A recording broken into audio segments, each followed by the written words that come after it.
దీపకైతే ఇంక పారిజాతం వచ్చి శౌర్యని ఇలా కిడ్నాప్ అయ్యిందంట అని చెప్పి అనేటప్పటికి ఇంక తను హడావిడిగా బయలుదేరుతూ ఉంటుంది. ఇంక డాక్టర్ అయితే వచ్చి, ఏంటి దీప నీ మొత్తం ప్రొసీజర్ అంతా స్టార్ట్ చేసుకున్న తర్వాత ఇప్పుడు నువ్వు ఎక్కడికి వెళ్తున్నావు అంటే, నేను ఇప్పుడు వెళ్ళాల్సిన టైం ఉంది అని చెప్పంటే, ఇలాగ కార్తీక్ అయితే ఫోన్ చేసి చెప్పే లోపల, నేను చూస్తున్నాను, నాకు తెలిసింది, నేను వస్తున్నాను కదా, నువ్వు అక్కడే ఉండు, ఆపరేషన్ మాత్రం ఎట్టి పరిస్థితుల్లో ఆగకూడదు, ఇదంతా జోష్న ప్లాన్ నేను అని చెప్పని దీపనైతే అక్కడే ఆపేస్తాడు.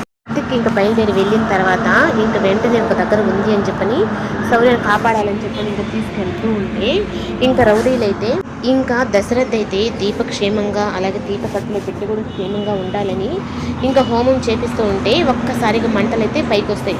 దశరథ ఏదో ఆ మృత్యువు వెంటాడుతుంది, పెద్ద ప్రమాదం రాబోతుంది అని చెప్పి అనేటప్పటికీ ఇంకా దశరథకు కూడా చాలా భయం వేస్తుంది. ఏమై ఉంటుందా, నా కూతురికి ఏమైనా అయి ఉంటుందా, లేదంటే నా భార్యకి ఏమైనా అయి ఉంటుందా అని చెప్పనని ఇంకా ఆపరేషన్ అయితే స్టార్ట్ చేస్తారు.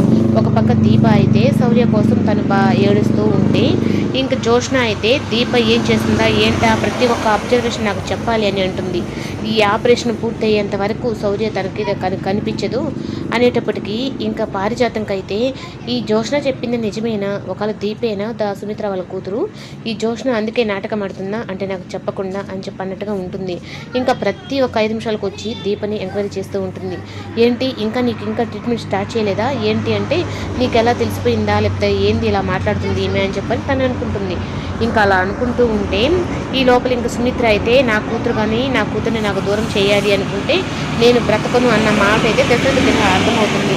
నేను దేవుణ్ణి ఏదైనా కోరుకో దశరథ అంటే నా కూతురు అలాగే తన కడుపులో ఉన్న బిడ్డ అందరూ బాగుండాలి అని చెప్పనని తనైతే ఇంకా దేవుణ్ణి వేడుకుంటాడు. వేడుకున్న 5 నిమిషాల కల్లా ఇంకా కార్తీక్ ప్రమాదంలో పడేటప్పటికి ఇంకా తనకి ఏం అర్థం కాకుండా ముందు అల్లుండి కాపాడుకోవాలా అని చెప్పి ఇంకా హడావిడిగా కార్తీక్ని తీసుకొని అదే దీప ఉన్న హాస్పిటల్కే తనని కూడా తీసుకొని వెళ్తారు. ఎందుకు దేవుడా ఎంత పరిస్థితి తీసుకొచ్చావు అన్నట్టుగా అయితే ఇంకా దీపకైతే అసలు విషయం చెప్పకుండా తనకి ట్రీట్మెంట్ అయితే స్టార్ట్ చేసిన తర్వాత ఆపరేషన్ అయితే సక్సెస్ అయిపోయింది అని చెప్పని అంటారు. కానీ కార్తీక్ పరిస్థితి కొంచెం క్రిటికల్గా ఉంది అని చెప్పనేటప్పటికీ ఇంకా దశరథ